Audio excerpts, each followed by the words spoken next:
So Edward Stone was the original architect of the Keller Center, opened in 1963, and honestly, it was an unlovable bunker. When trying to characterize what style it was, it's obviously a mid-century modernist temple. It's got slender columns, it's got a flat roof, it's a Parthenon of sorts.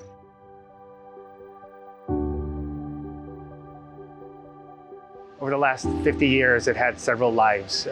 Most recently, it was a dormitory, and if you walked into this building 10 years ago, it would have been hard to envision what it's turned into.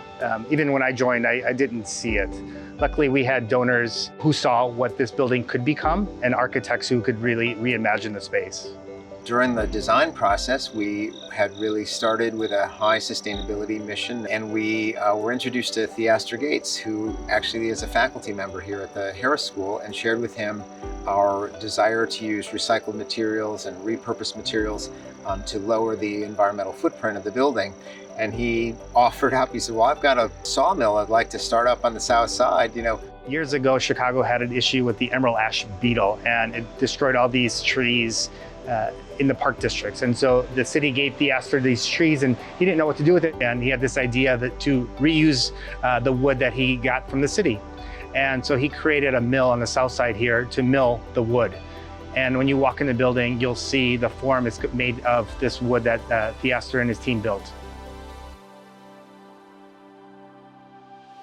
What's most exciting about this project for me has been that we've sustainably and sensitively transformed this building, which was a mid-century modern building, into a new home for the Harris School of Public Policy.